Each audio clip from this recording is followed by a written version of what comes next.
آج chief minister Sindh بیٹھے ہیں، میں یہ بھی آپ کو کہوں گا کہ اس کو ریکنسیڈر کریں.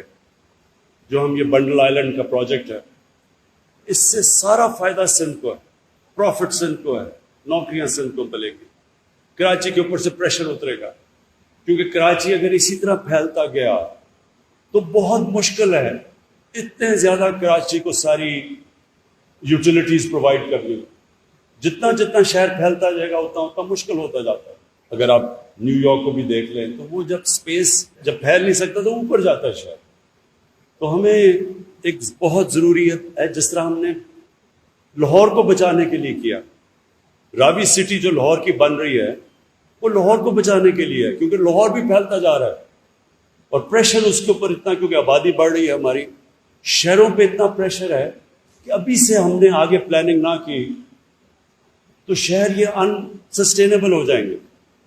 ان کے لیے جو پرابلمز اب کراچی میں آپ فیس کر رہے ہیں، کیونکہ کراچی تیزی سے بڑھ گیا ہے، یہ جب تک کہ ابھی سے پلان نہ کریں کہ ہم نے کدھر اس کو رنگ فینس کرنا ہے، کدھر ہم نے کون سے علاقے اوپر لے کے جانے ہیں، جب تک ابھی سے پلاننگ نہیں ہوگی کوئی گورنمنٹ اس کو صحیح معنی میں فیسلٹیز نہیں دے سکے گی.